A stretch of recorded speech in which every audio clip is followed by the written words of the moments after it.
And welcome to First Geek 411's book club. Tonight we will be chatting A Study in Drowning. Close enough. Before we get into it, you can find us at all the social medias. Right? Still? Yes. Yes. Except for one. There's a specific. It's like, wait, which The one Bird are app. we on anymore? Yeah, we are no longer on Twitter, and so Facebook and Instagram, you can find us as One Geek 411. Come chat with us on our Discord server. Send us an email at 1stgeek411@gmail.com. Watch live on our Twitch every Monday night at 6:45 Mountain Time, and find all of our videos over on YouTube. And you can also check out some sweet merch on our Redbubble store. I'm Shanine, and with me I have Emma. Hi, how you doing? Good. And Cameron. hello. I'm excited for book club. Yeah. Yay. All right. So, in A Study in Drowning by Ava Reid, Effy is a student at the architecture college because it's as close as she's allowed to get to the literature college as a woman. Her favorite author has recently died, and his son requests proposals from the architecture students to renovate his house. Effy wins and travels to the house that is much more remote and much more rundown than she anticipated. A literature student named Preston is also there researching the author, trying to prove that Myrddin is not entirely who the public believes him to be and that he may not have been the true author behind the works they all love. Preston convinces Effy to help him investigate, and they are very surprised by what they uncover. Spoiler alert, not only is his most famous work actually written by his wife, but the Fairy King from the story is more than just a fairy tale. Bum bum bum.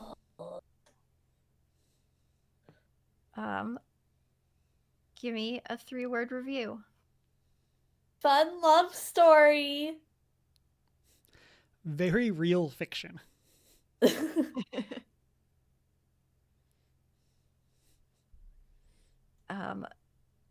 Very relatable struggle. That too. As you and I both have experienced in the past 12 months. Yes. We will get to that. Yeah. So how does this compare to similar books for you? Like we've read some YA before. I think for book club, this is our first dark academia. But we've read some urban fantasy before as well. So what are your thoughts? Man, I would have loved this so much if I were within the target age demographic of like middle to high school. I still think it's great, but like I don't think I'll be rereading it anytime soon. Unlike other books like the Vicious book, I want to reread that at some point. Yeah, you do. And the second one. Because I have the second one. But like yeah, it's fun and definitely fits into a category of book that I have a good time with. So I told this to the other co-host before we got started. I read this book in November, so my memory of this book is a little hazy. And so I have charged them with correcting me when I mess things up as part of this. Yes. So getting that out of the way here. It has been over 3 months since I finished this book, which has never happened with a book club book before.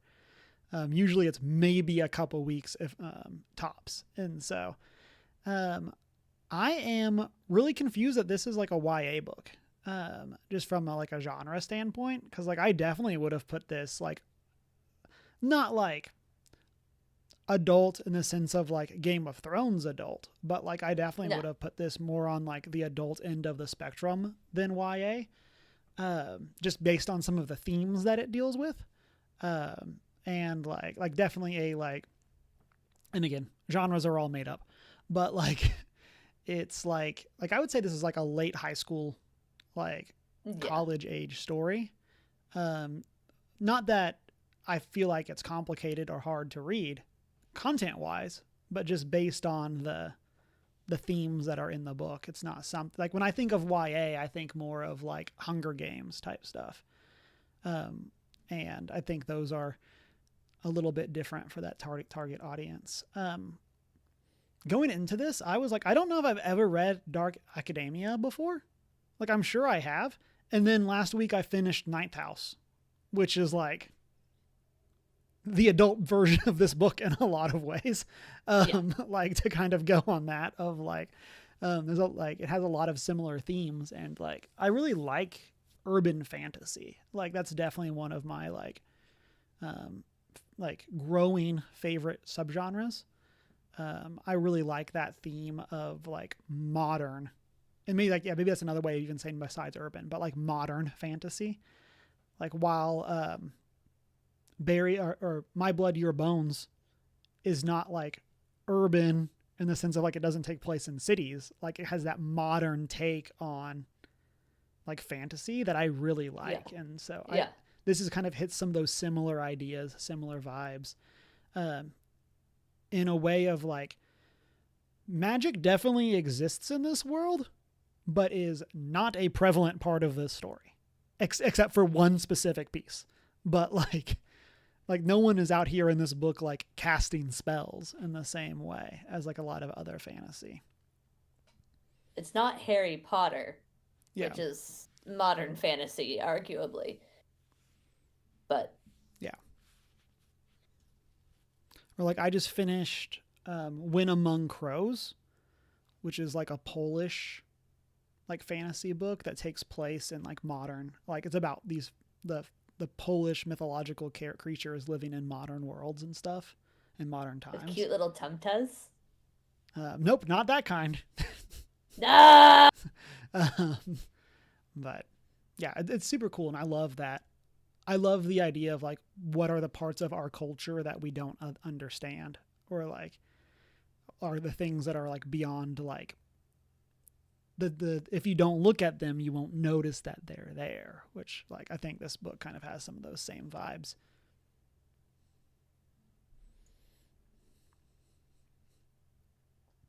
Yeah. Big fan of urban fantasy as well.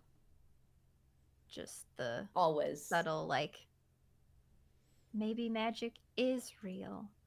Mm-hmm. Which is fun. I love YA. I feel like this is one of those good YA books that I can recommend to adults as well. Like it's not like overly accurate teenagers, which are less fun to read as an adult. I think I liked this as a dark academia as well. I've read,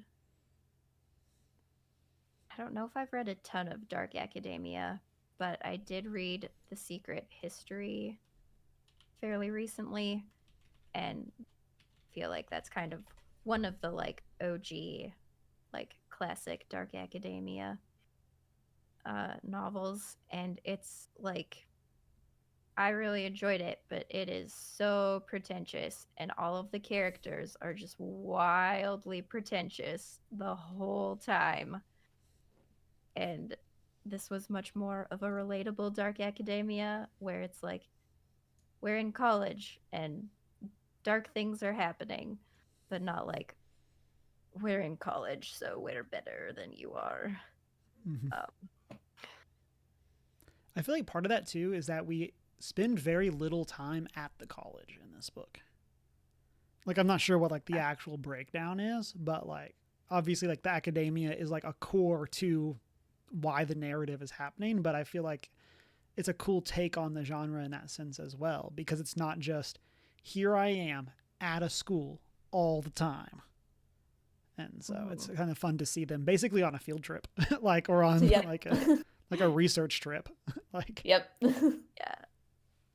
a month-long study abroad. Right. All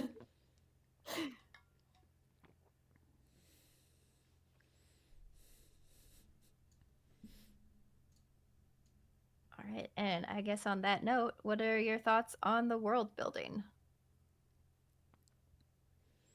Very reminiscent of historical real life in the sense of the perception and allowances of women. So I thought that was good in the sense of like, this is a part of real history that she's using in a sense of like, this stuff really happens. So it really feeds into Ellie's motives and existence and reasons to want to prove herself to the world as the first woman in the architectural school and not being allowed into the literary school. Like, that's lame. Let her in. Like, equal rights. Come on, guys. And that's a strong theme throughout the whole thing. I wanted a little bit more feed in of like the fantasy, like fairy tale side of things, because that is also a big part of her character. So like, even just having a more in-depth moment of her like thinking she's hallucinating the fairy king while she's at the college or whatever, like something that really feeds more into the fantasy magical side of things,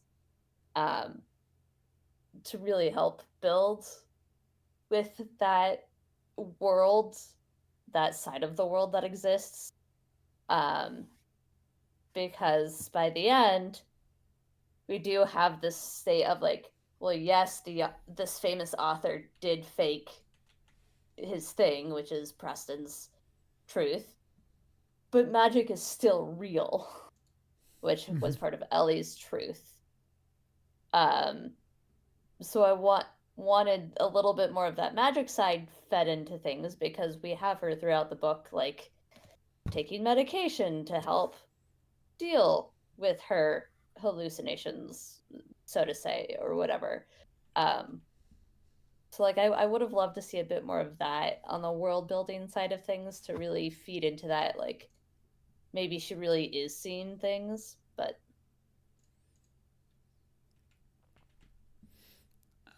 yeah, kind of to your point, that was something that surprised me. Like, I was really surprised. It feels like it's set up of like, no one believes her, but she's seeing things, which of course is literature for what she's seeing is real. And like, that's going to be important, which it is. But for like how early that is introduced, that she's dealing with these, like, I was definitely shocked at like, we basically go the whole book with her hallucinating, and it never really matters until like the very end. Like, not that there aren't consequences for her hallucinating, but like at one point she jumps out of a moving car. Like there's definitely stuff don't do that, like that. kids.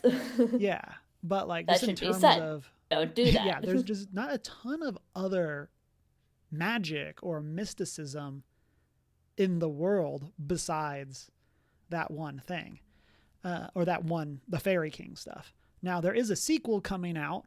It releases July 29th. I'm going to post it over in the Discord for people, because the limited edition cover from Barnes & Noble, not sponsored but would like to be, looks amazing. And I might be pre-ordering this book so I can get this limited edition of this. But from a world building perspective, like the joke of like, there's Oscar bait movies, which are a lot of times are movies about making movies or the movie industry or like LA or whatever. I kind of feel that this is the book equivalent of that, of like, this is a book about how important books are. Yeah. And like, who are the saints of this world? The writers. And they live on forever and protect us. And it's a great theme. Like, I really love how that like ties in, and it kind of goes to the quote that we put on like our thumbnail for this for YouTube. But like I really liked that like transition and like that change in the world where like of course for us authors are extremely important and we have a handful of authors that have very much like become like extremely valuable and extremely important to the world for the works that they have provided. And I think it's cool to kind of see this other side of it where they like again are like literally honored as saints.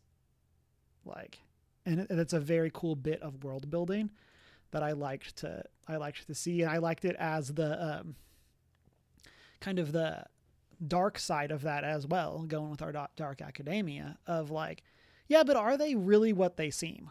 Like, or are they just like how many of them are products of lies? Like, if the one that like we know of is a product of lies, like, what does that mean for the rest of them? Like, I think that that's super interesting, and it's a very like important take on like religion and belief of like, do we believe in what was true or do we believe in like the myth that what that is presented or the propaganda that is put out there.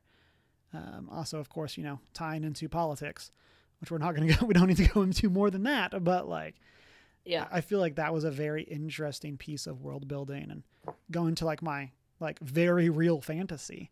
Like so much of this book, because there is so little fantasy, like is so realistic. And I think that that's so well done. Like I'm really excited to go check out more of her book of Reid's books because like I'm really interested in like if this is her take on dark academia, what does that mean for the other ones?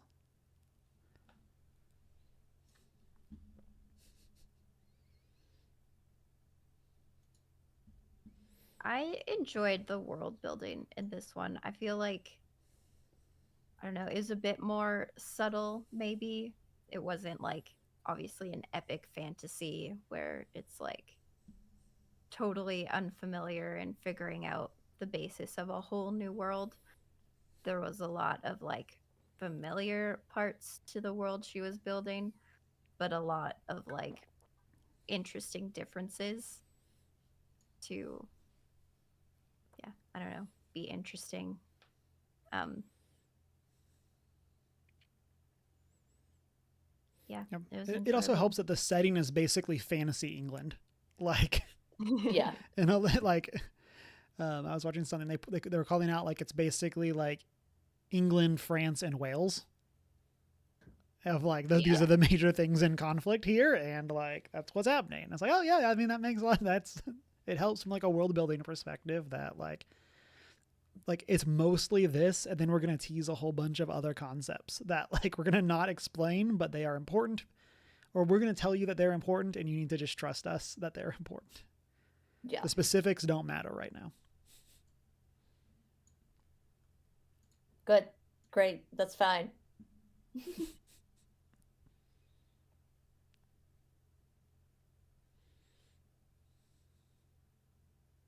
All right. What are your thoughts on the character development of Effie?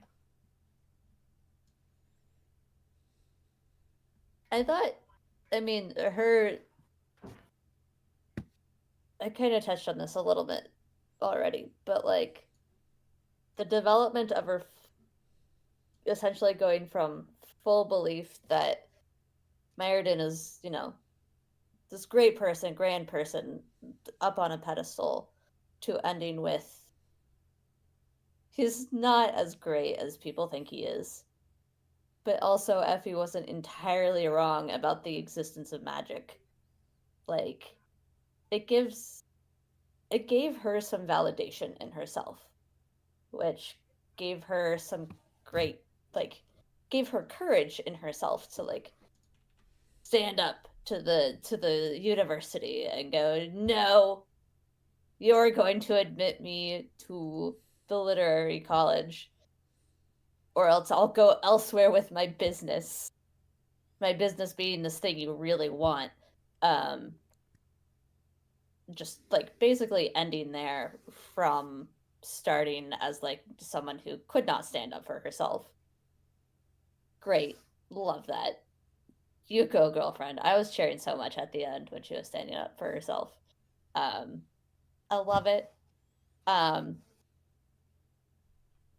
I mean, a lot of my nitpicky things on her character development don't really. I don't want to say they don't matter, but like the fact that there's a second book coming out tells me that like, oh, like there's gonna be stuff. There's space and there's time for her to work on more things, which is good. Because there's always time for that.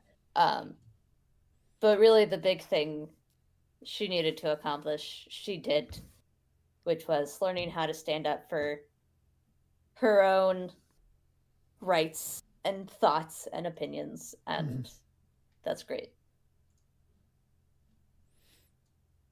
Yeah, I liked Effie's growth throughout this. I feel like kind of going from that moment where we're really introduced to her as being, hey, we know you wanted this one thing. Here's this other thing that you don't really want. This is your lot in life now. And kind of going from her having to accept that is where she is, to coming into a much more like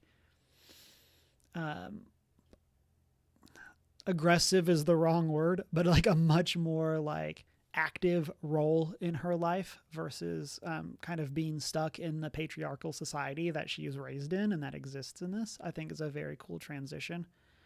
It's very nice to also see her like with the Fairy King stuff, like we see her be validated that like, again, while she has been told that none of this is real, like the experience that she has been having for her whole life is actually what is happening, and other people just haven't believed her. And unfortunately, no one believes her until the Fairy King shows up, really. But like, I feel like that's also a good thing of like, and I'm curious to what that means for sequel for her, of now that we've had that kind of that answered, of like, what does that mean for like her quest for more of that kind of knowledge, as she continues to want to prove herself and continues to want to try to find her spot in the world, and in a world that like very much does not treat her as an equal.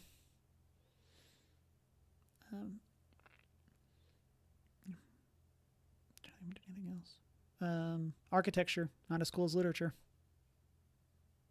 Read a book. Yeah, that's what Good Effie for teaches you. us. Yeah.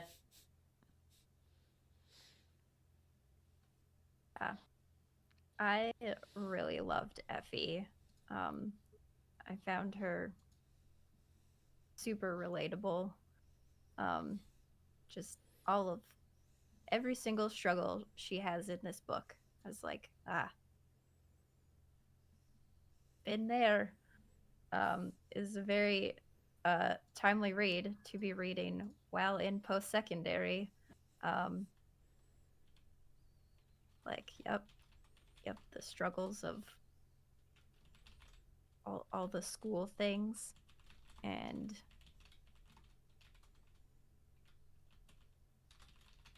yeah, I did really relate to her as well in her journey to self-confidence and believing in herself.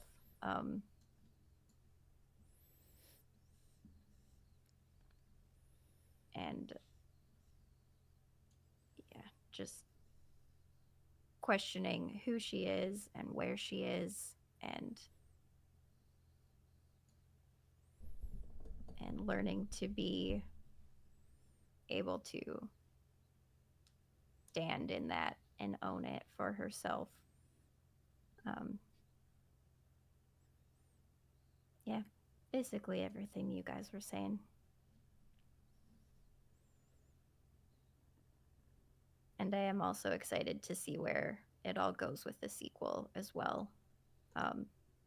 In terms of like her as a character, and also in terms of like the magic-y things. I have the first 4 chapters of the second book at the end of my copy of the first book. Oh, Really? So I'm going to be reading those, and I will tell you guys what happens. fancy. Yeah. Ooh, pretty. Yeah. With fun end paper too. Ooh, yeah.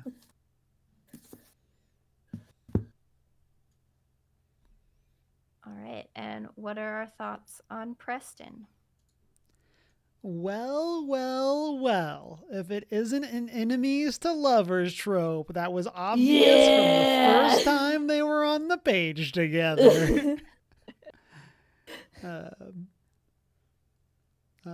Preston's fun. Like, I mean, Yeah. I think he's in a very classic enemies to lovers way. He is intended to be the foil to Effy in a lot of different ways, and then they find out how they have so much in common. Like, Wow, fancy that. yeah.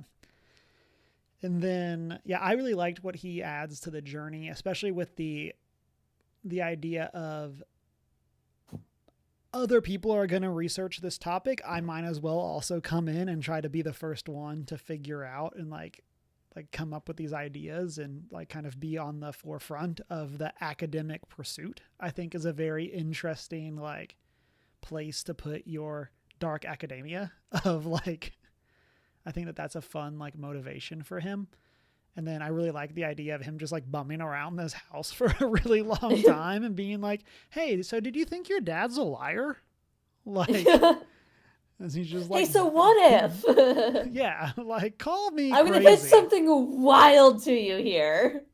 Yeah, call me crazy, but have you considered that he is a fraud?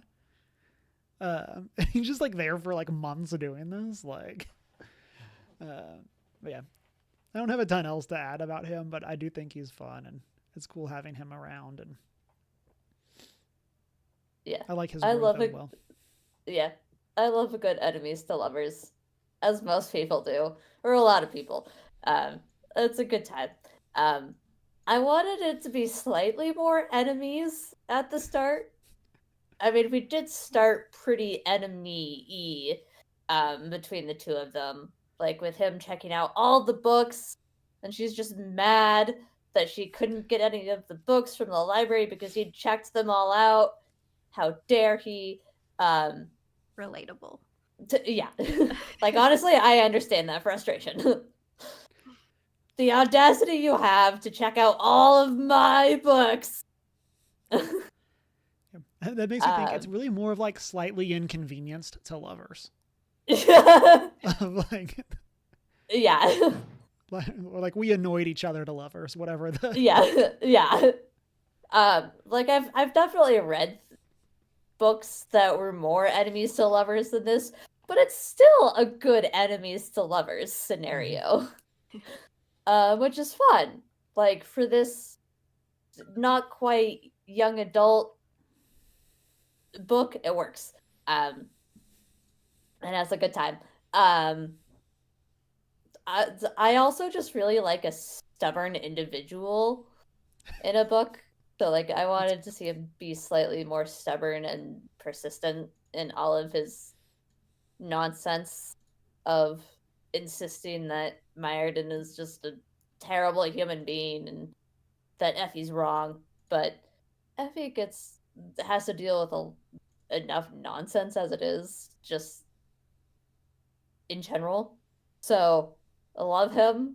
I want to see more of him. And I want to like I kind of want a couple of chapters in the second book to be from his POV.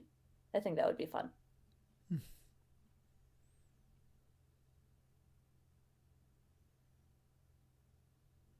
I think that Ava classifies this as more rivals to lovers than enemies to lovers.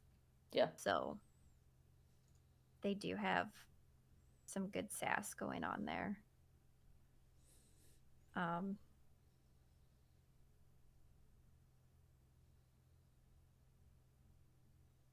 But yeah, he's a great foil because he actually sees Effie as a rival, and everyone else is threatened by her presence, but they won't admit it.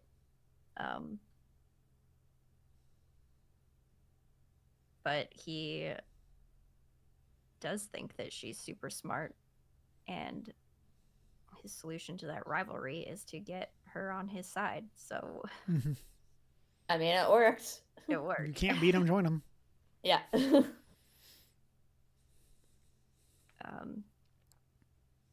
A much better way to go about things than blocking women out of the literature college for sexist reasons.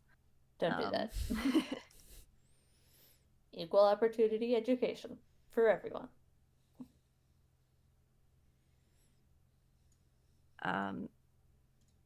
Speaking of which, he also is from, I can't remember what any of the countries are from, but he's from the one that we're prejudiced against, and is, I think, the only one from that place in the literature college as well. Yes. Mm-hmm. And like it's all our national authors and things. So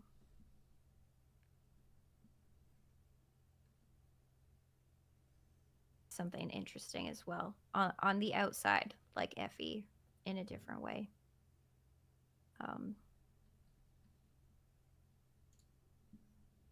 yeah, I kind of like him as a romantic interest as well, because he's not like super smooth all the time. He's like kind of awkward.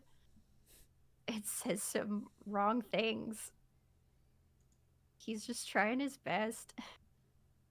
Honestly, awkward boys are the good ones.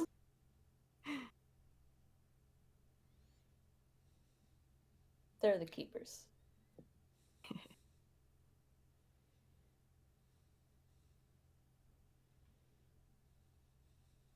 All right. What are our thoughts on the villain?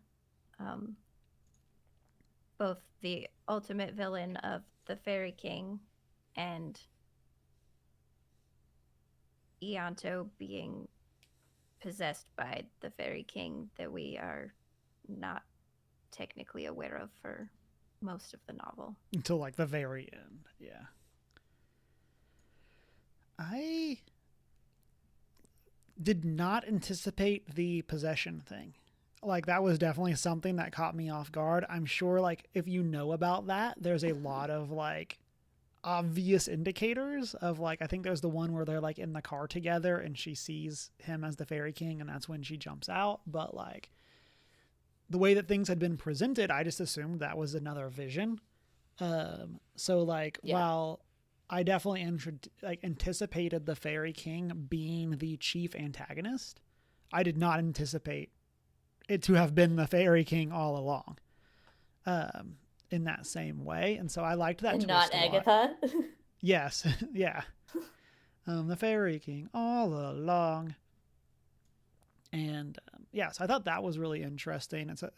Again, I kind of want to go back through now that I know that twist and like look for the like indications of that throughout the book, because I think there's got to be like some other really cool breadcrumbs that I just missed or misinterpreted. Yeah. And then I do like with the possession angle that it's not like Ianto was a good person. He's like it's like he seems like an awful person who happens to be possessed versus like a woe is me, I'm a good person but this dark entity is controlling me. Yeah.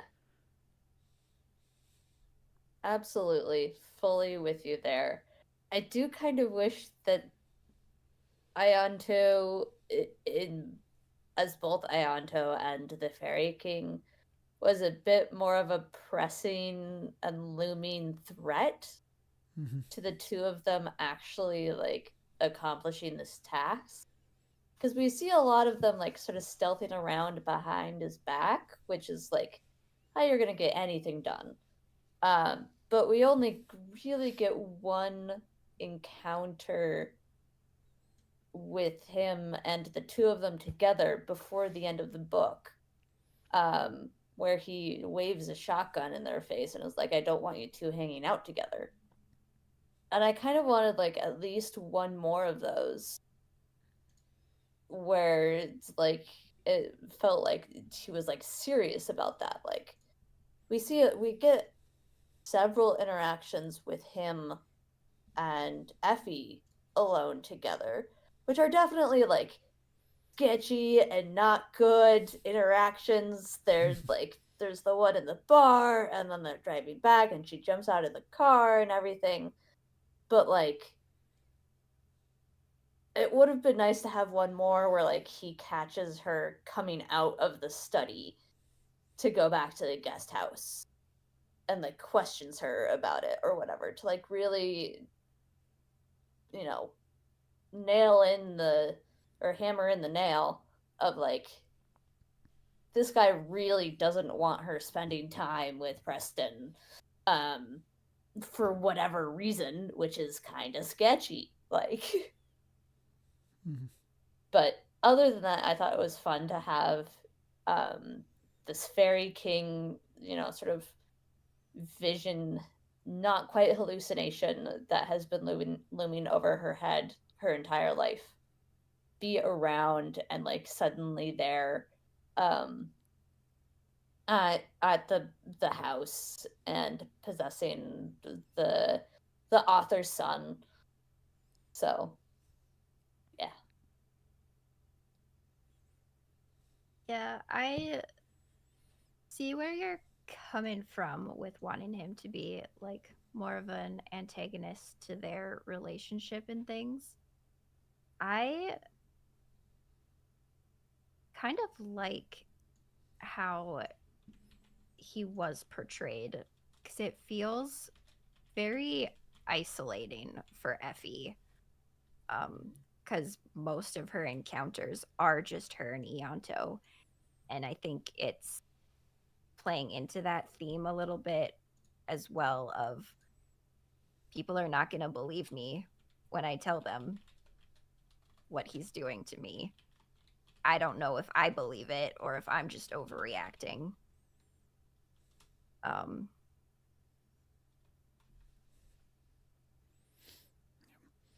Um, so yeah, I think there's that like that theme of like who can be trusted, and like Effie definitely feels like she can't like who is maybe not even like who can I trust and like but like who will actually do something. Like he is clearly mad creepy, but like who's gonna like side with me versus this person that like is the son of an extremely important figure in our country, like.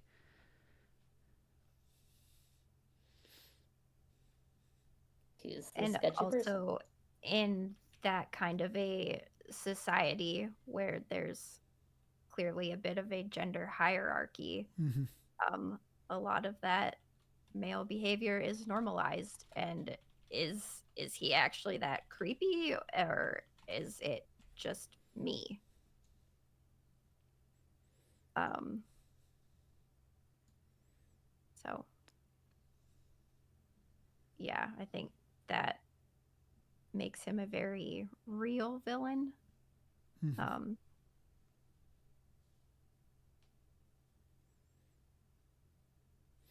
Yep. yeah, Which again, I liked this idea that he is both the villain as Ianto and the villain as the Fairy King. Yeah. That I really liked that he is not this like charming sweet person who happens to turn evil. Like he is just now. How long has that line existed? What exactly is the Fairy King's influence? That's like up to interpretation. But Yeah. like, yeah, I liked this idea that there's no redeeming him in this story. Like Ianto is the villain, and so. disagree. Oh. Um, Interesting. it's in the book. Effie says herself that like Ianto was clearly possessed and he Yeah. wouldn't have been that bad of a person without the Fairy King, and that Ianto was trying to protect her from the Fairy King at times, Yeah. bringing her back to the property where the the trees and the iron and things would contain the Fairy King to protect her. So there was a part of Ianto that was fighting back and he was more of a complicated villain than just Yeah. purely evil. I stand corrected as someone who read this book 3 months ago. Thank you.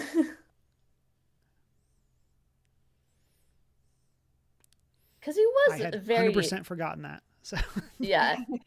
Well, and he was very like when she first arrived, like there is a moment where she says that he was like very kind and interested in her plans for the house and everything. So yeah, I can see that. I don't think Ianto wasn't creepy at all, but he was more layered than the Fairy King himself.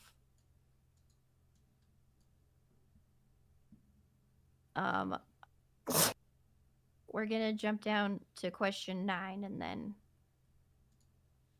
circle around since we're kind of chatting about related topics anyways. Did you figure out the twist? I didn't, but when it came up, I was like, oh, okay, I can see that. Like, I didn't figure it out, but when it came up, it didn't feel like it was out of nowhere. Because there was, again, stuff littered throughout of like her seeing the Fairy King out the car window when she was being driven to the house for the first time, and like all of just those little like his odd mood swings essentially, and just the way that he would treat her. Like I didn't really figure it out, but at the same time when it came up I was like, okay, I can see that definitely, being the case throughout the book, and like that being a plausible scenario for this. So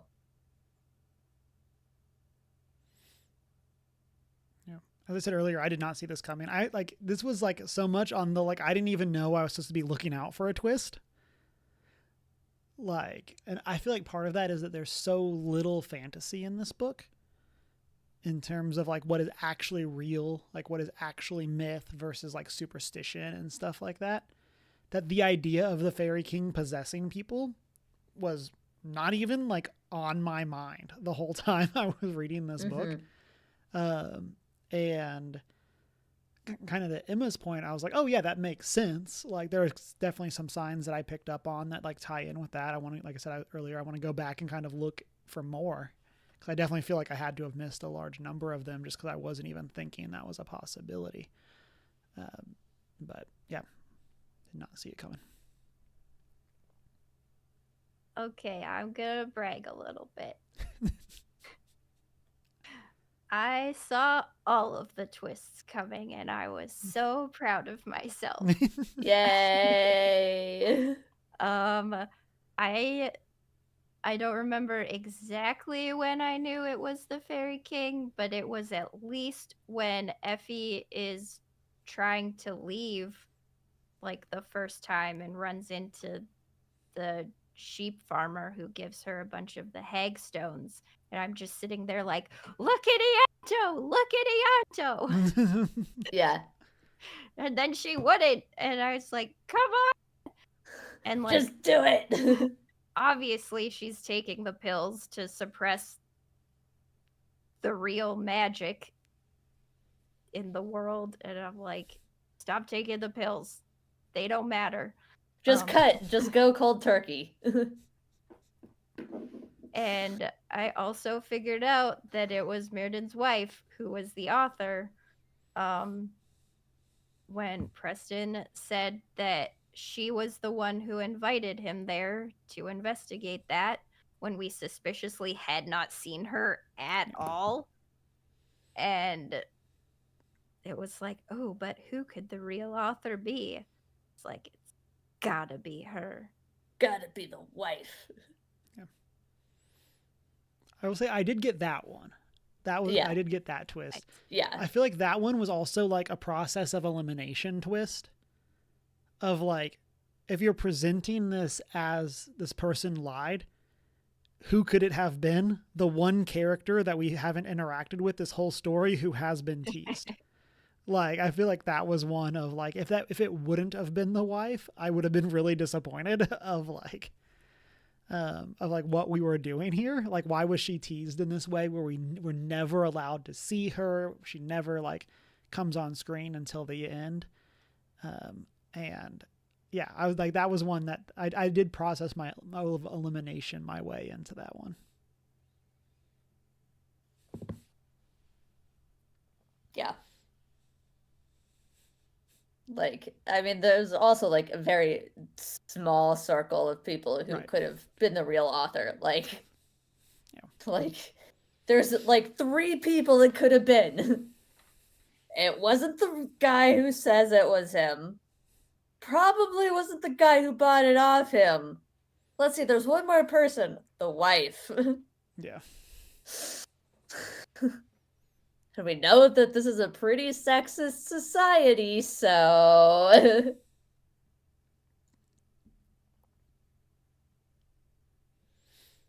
All right. What were some standout moments for you? I mean, I've mentioned it already, but I'll mention it again. The scene at the end where she really stands up for herself to the board of college professors and like fights for her right to have her name on the paper and be involved with it and be in the literary college. Like, I was cheering the whole time during that scene because it's like, yes, you go, Effy. Like, there's a whole thing where it's like, we've never admitted a woman to the literary school before, and she's like, well, you're gonna do it now. Like, I may be the first, but I won't be the last, basically. And like, Preston even says, like, backs her up and is like, I am standing behind her on this one, and if you won't do it, I will take this to some terrible, journalism column, and have them publish it, even though it will make me look bad. Like, we are both a united front on this, and it was just a great moment of like, even in scenarios where it is not in Effie's favor, like, or whoever's favor, like, it's worth it to fight for your chance and opportunity. So, Janine, what about you? I mean, I'm always gonna be a fan of a good ball scene. 100% necessary in any enemies or rivals to lovers. Um, let's get fancy and be forced to dance together. Yes. yeah. Yes. And then, oops, there's only one bed in that scenario. I mean, that was my choice. That was my choice.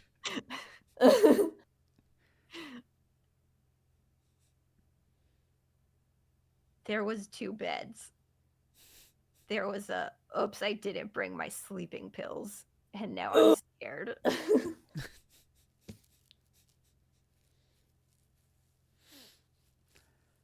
I really liked the scenes with the basement, like the what I would consider the, like, are you understanding the symbolism basement of like, hey, the basement, it's flooding. There are things in there that are being hidden because they are underwater. Like, what could these things that are hidden in the darkness of the water be? Or could they be the secrets? It's almost like they're Like, secrets. Yeah, like it's such like a, like like the idea of like, just in case you've missed the symbolism, let's make sure you get the symbolism. And I really liked that also as like the conflict point for when Preston is like bound in like as the flood waters are coming in. And I liked that as well, of like this conflict of him needing to be rescued. And again, in this area where like they have found their answers, they now know what they're, or they found the box. I don't remember if they'd opened the box yet at that point. Okay, because that's after they leave the mansion. They go back to where she's staying, and that's when they open the box. They open it in the guest room building with the wife after the fact. Okay. Because they get it, and then Ionto catches them or whatever, chains him to the cellar way down the line after they'd gotten the box. Okay. And then that whole thing happens. And then he's gone. Okay. And they go back to the guest house with the wife. But yeah, I like those. And then I like that we like kind of through the high symbolism cellar, we get our characters coming out of their conflict, and getting their resolution to the questions that they have been looking for this whole time.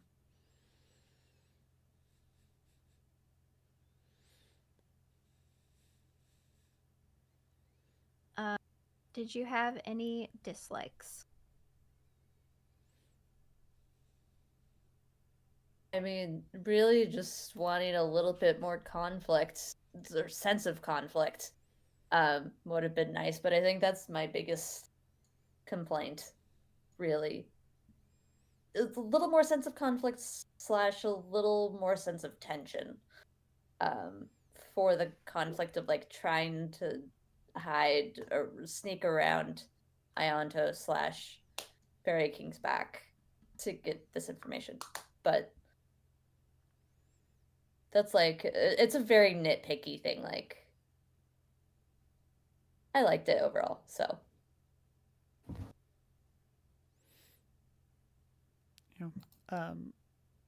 I definitely would have liked some more like weird local superstition stuff. Like to have been like actually like find out that the like other weird superstitions are true kind of idea. Like cuz this is supposed to be like the rugged area where magic is still real and stuff like that. And I think it would have been interesting to have seen some other like magic breadcrumbed out throughout the story, even if it's just like other visions, other mysterious things like that kind of fit in with Effie's like visions of the Fairy King. I think it would have been interesting if like she like was seeing more of a different world kind of idea throughout the book. And then I don't necessarily have anything else specific that I disliked. I did not like the other publisher dude. But like I'm not supposed to like him. Like just like that whole scene was like, I do not like any of this. I do not like any of what is happening here. It was very, very clearly supposed to be a sketchy character. Yeah. Very iffy, like. Yeah. Not a great dude. Very slimy, very gross, griftery, like very not like any of this. Car salesman-y type thing. Yeah, so did not like that. I mean, again, I think that's the point, but like did not like that. That was the point.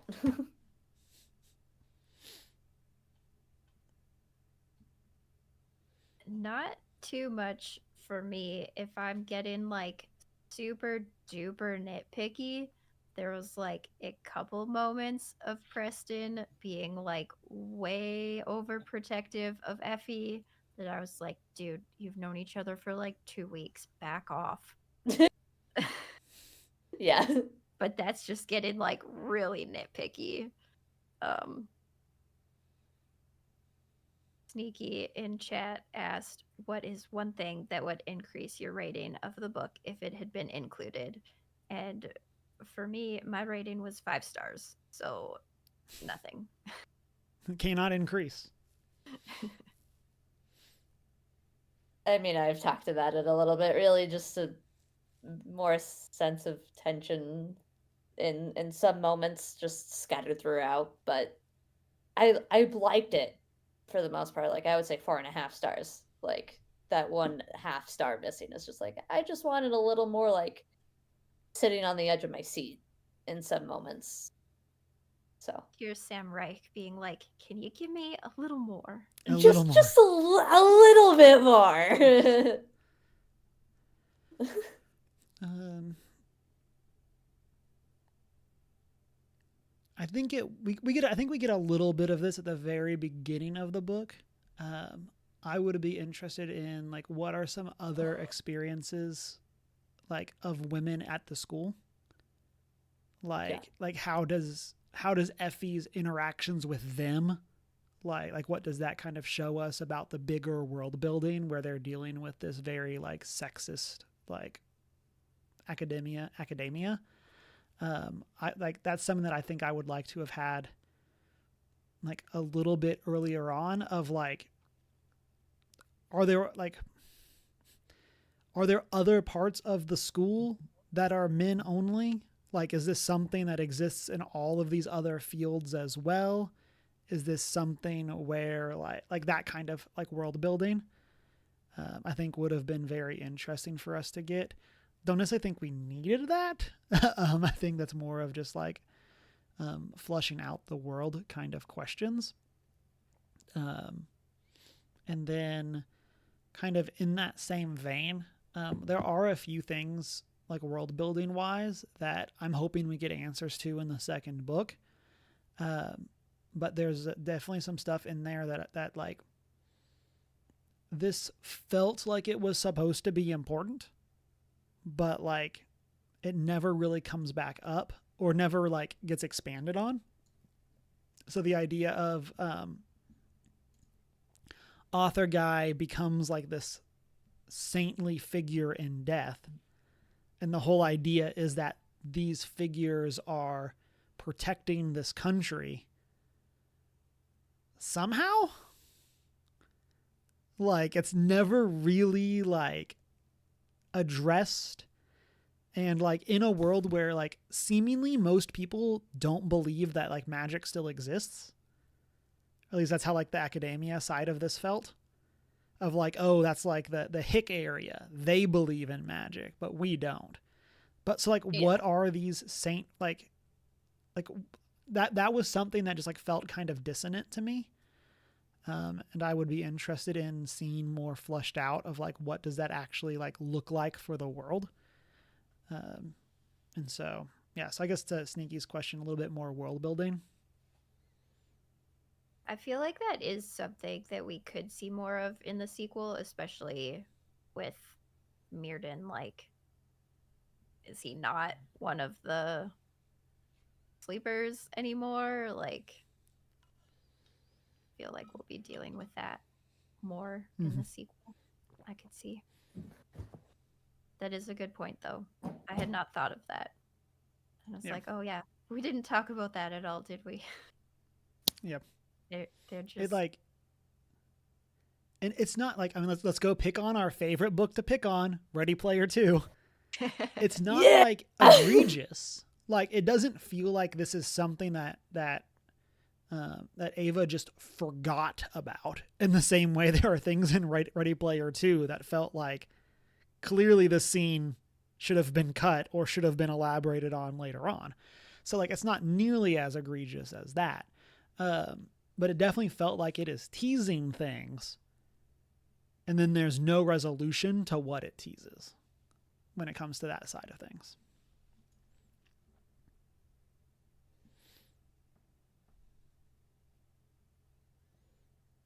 I'm definitely just curious in general to see where it goes. I mean, again, so the second book is called A Theory of Dreaming. So I have a sense or a pretty good idea that they are going to be addressing a good chunk of that. But I'm curious to see where it goes. Oh yeah, no, they're already talking about it in the first chapter of the second book. Perfect. So yes, it will be addressed. Can confirm. Plot twist, it's only mentioned in the first chapter and never comes I know, back right? up in the book. That's Got it. Ava got us again. Got us again.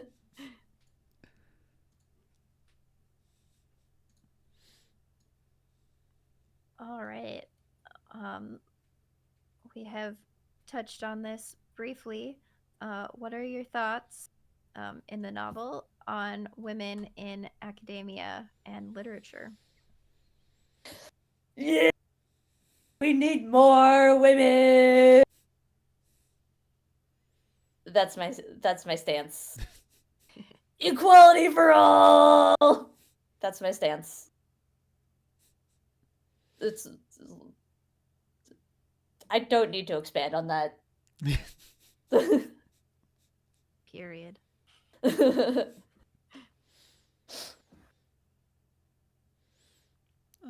Yeah, kind of like I was saying here, like previously on like the world building stuff. Like I'm really curious to like how prevalent feels like the wrong word, but like how much of the world is dominated by this like the same like belief that we see. Like is it something where like I know like when I was in college there's always the idea of like the stereotypical majors that are guy majors versus girl majors, like and while in this it's very much presented as the college like advisor board is sexist and that's why they won't let any of that change. Like I'm curious to like more of like the student body side of that, and like are there people that maybe more similar to Preston like are wanting to push against those beliefs? Is this something where like this like is Preston like this big of an outlier compared to like the rest of the culture? I'd be very interested to see what like if they're going to address more of that in the sequel. And then yeah, I mean tear it all down. Like like I'm very interested to see what that's going to look like going forward for their characters as they like have now like very much proven the obvious thing that it was all a sham. Like I'm very interested in what the fallout of that is going to be.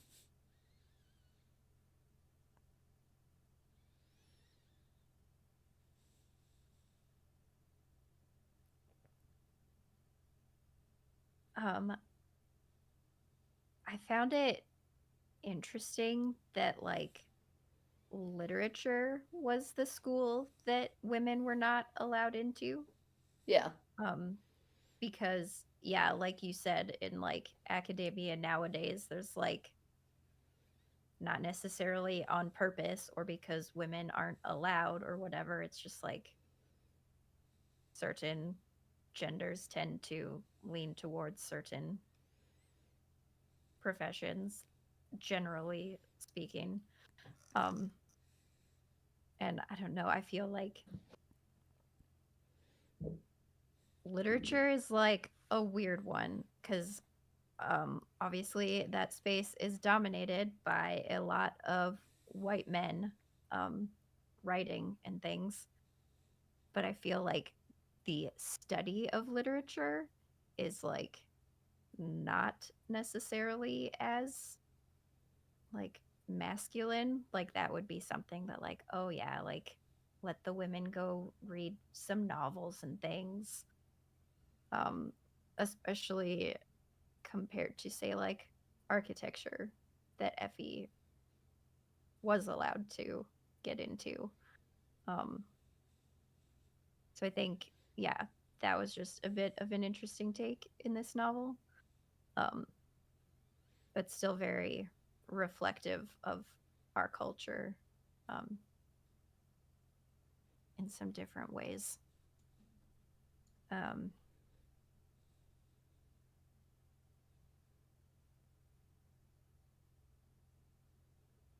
and yeah, some frustrations that as a woman and someone in the book space, I feel in some ways.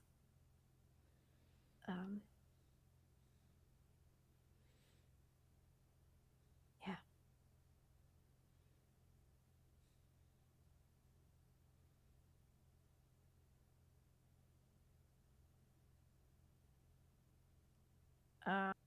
Speaking of the book space,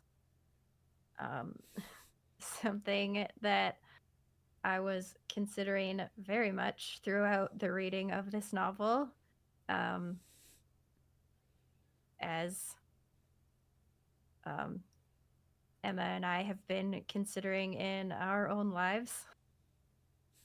Unfortunately and very sadly. The yes, very relevant question. What do we do with the works that were meaningful to us when we find out the author wasn't who they said they were? What do you think about how the novel addresses this question? And how have you been working through that in your own life?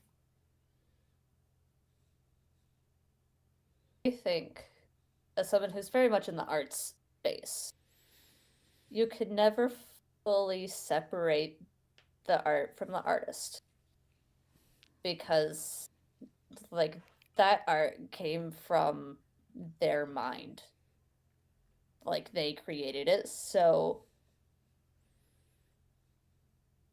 like there is a piece of their soul in that art, because that really is just how art works. It all comes from personal experience. um so you you can't ever really fully separate the two things, but what you can do is with things like, I mean, people joke with something like Good Omens now, as an example, how it was just written by Terry Pratchett, period, end of sentence, or whatever, like as a semi joke. We can take things that we love that, the creator has been exposed, or people have come out against that creator for X, Y, and Z. Like that alone is an important thing to do, even when it is a beloved person in the public eye.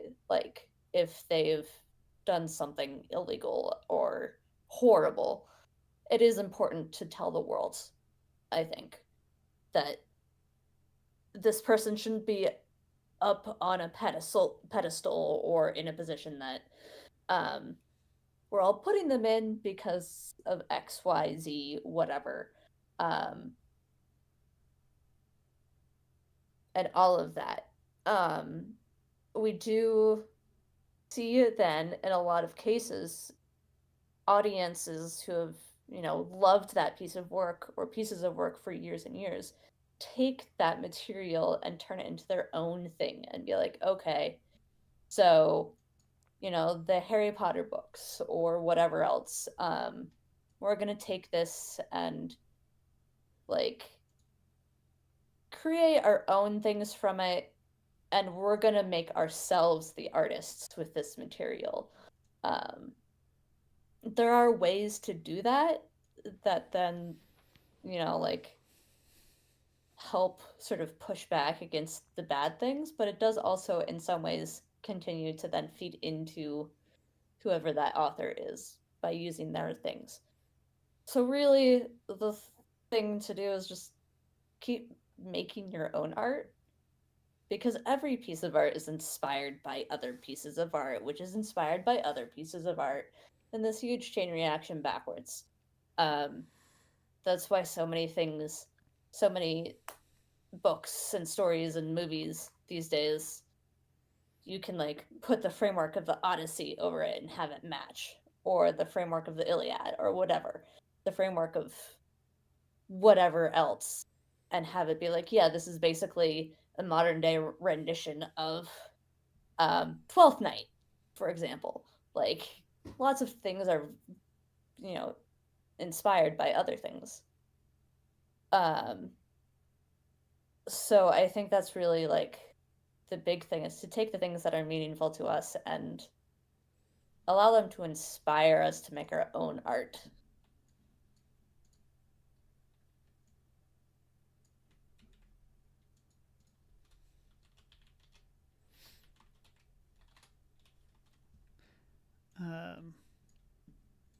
I think even though in the example in A Study in Drowning, I think it is the most obvious solution, or like the easiest version of this question, because it's like you've replaced the name of the author on the book. Like, yeah, like on the fictional book, to clarify. Yeah. But like, I feel like that is like, again, a lot simpler than things are in real life. Just from, because we don't interact with the rest of author guy's works throughout the book. Like, it's his other ones are top referenced, but like we don't interact with them as the audience. We really care about this one work. And I feel like that where that gets more challenging in real life is specifically with literature, because so much of literature is the singular person, kind of like going to Emma's point. Like, whereas if you look at something like film, like a director does something bad, like that doesn't invalidate the performances of these other people, of the like that type of art is so much more communal. Maybe that's another way of saying it. And like, and I feel like that's something that like you can still look for in those things. But yeah, when it comes to like literature, I feel like it's much more difficult.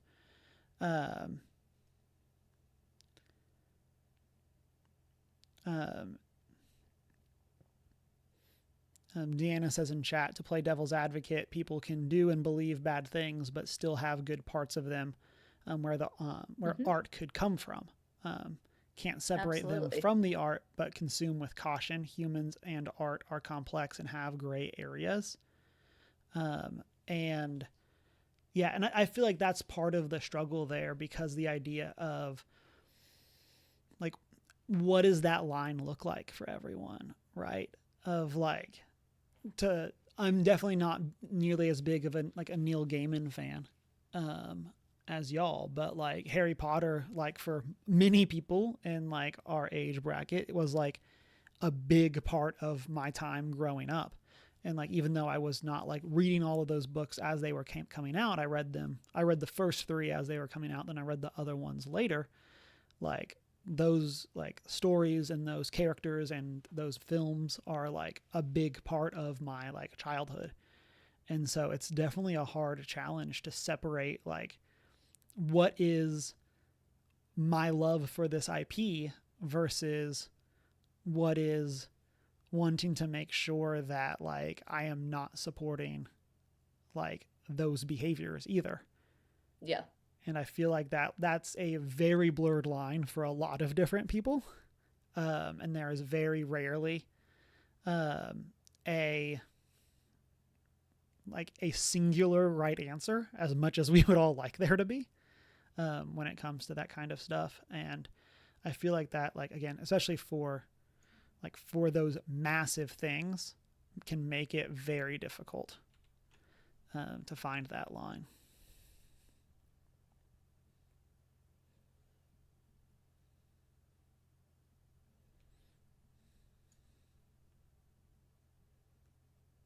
Yeah. I think I agree with what both of you have been saying. What you said with in this book, it's easier for them to deal with because they just like get a new author. That's like so great. But I do really like that they struggle with the topic before they know the outcome. Mm-hmm. And there's like an entire page that I was just like, this quote. I'm not going to read the whole page, but basically the gist of it, Preston says, those words still mean something, even if Myrddin didn't write them, even if he did.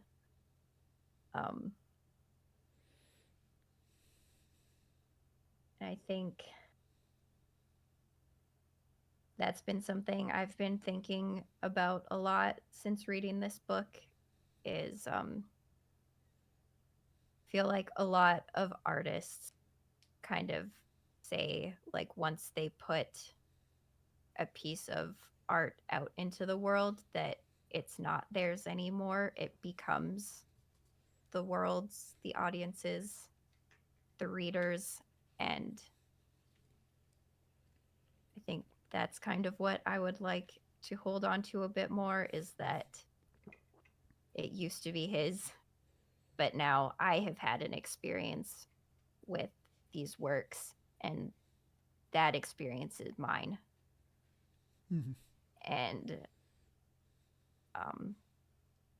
really sucks that these things have happened and are trying to change or take away those experiences.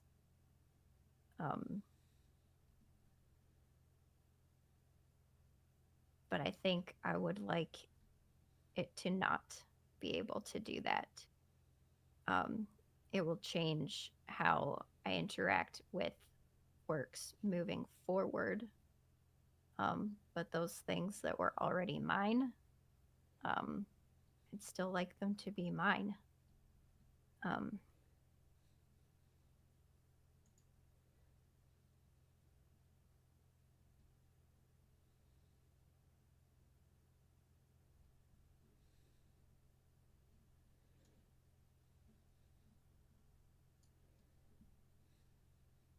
Any final thoughts on that subject? Other than to say it's a great place to have grace with your fellow fans. Like, Yep. Yes, Yep. that as well. Yes. I was thinking of that. I think, yes, we also should allow people to deal with this in however they decide is the right way to deal with it. It's something that I am still wrestling with a bit and haven't come to like my final decision on anything. So yeah, people are allowed to feel what they feel about it and deal with it as is best and healthiest for them.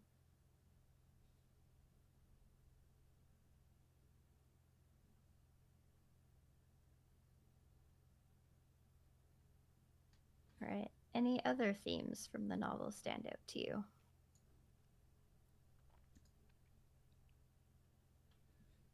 It's a good thing.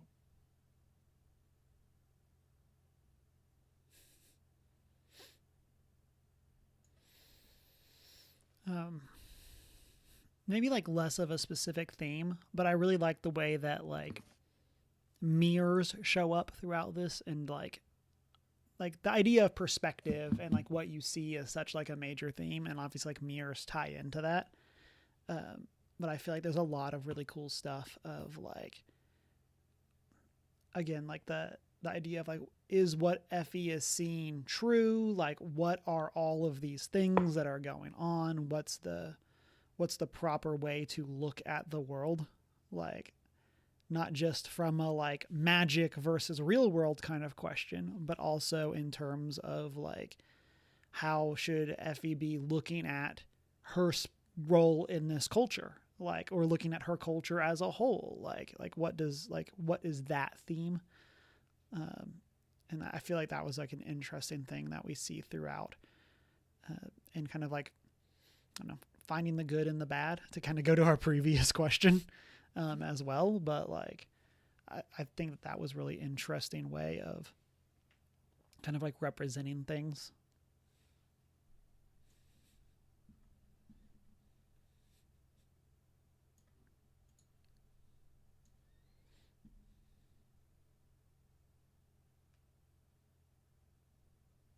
Is there anything else that stood out to you or any quotes you have to share? I like this one. Again, kind of hits the themes that we've discussed. But if fairies and monsters were real, so were the women who defeated them. Yeah, that's on the back. Like obviously, like tying in with the themes of the book in the book, where like this woman defeats the fairy king, but also like tying in with like this idea of there are so many people throughout history that have like done important things and been forgotten. And like when we, through like listening to other people's stories, learn what people have done, we reveal more and more.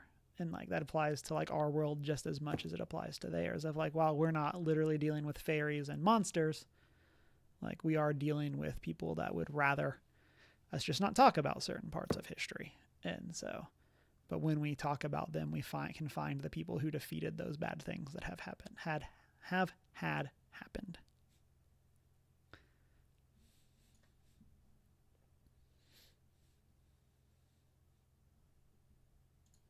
Really have anything. I just thought it was a fun, delightful book. Right. And another question from Sneaky. What part of the book will stay with you after reading this? Again, the scene at the end where she stands up against the board of college people. I've said pretty much everything about that scene that can be said, of just like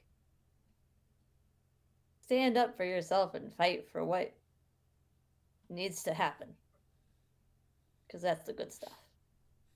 Mm-hmm. Mine's definitely a little sillier, but like to me it's her jumping out of the car. Like I feel like that scene is just so like comical isn't the right word, but like it's just so like, oh, this guy next to me, he sure looks like the fairy king, better get out of the car. And she just nopes her way out of the car. Like that's definitely, I think, like a moment of this book that, again, for it matters, like it's a very plot relevant moment, but like for maybe for being not just because of the plot that happens, I think that scene will stick with me.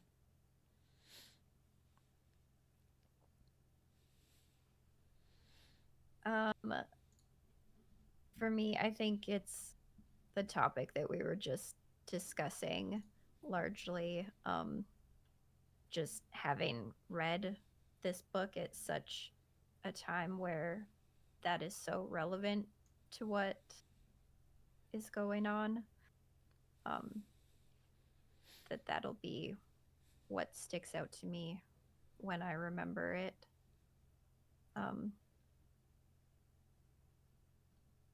And also just the power that women have in writing.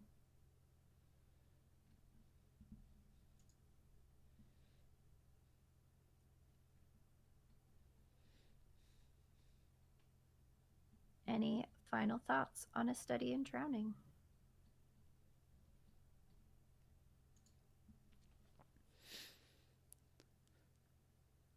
When I tier listed all of my books last year, this was the bottom of A tier.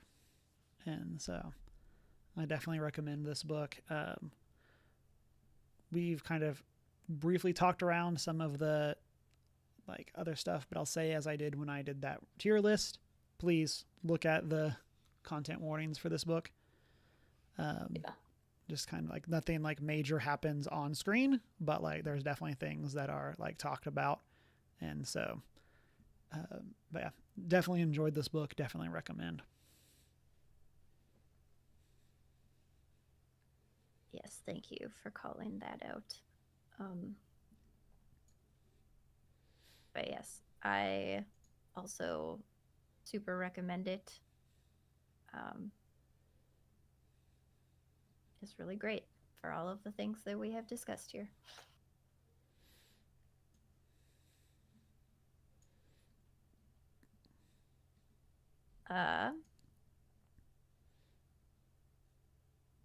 Our next book club is TBA. So stay tuned to the podcasted Discord and things for that. Hopefully we'll have something in March. We'll circle up. Obviously people that have paid attention for a while know that this was going to be our January book club. Here we are into February. And so we're going to kind of play it by ear for when we're able to get back together and talk about our next book. And so stay tuned. Again, as was referenced, Discord, all of that stuff for announcements.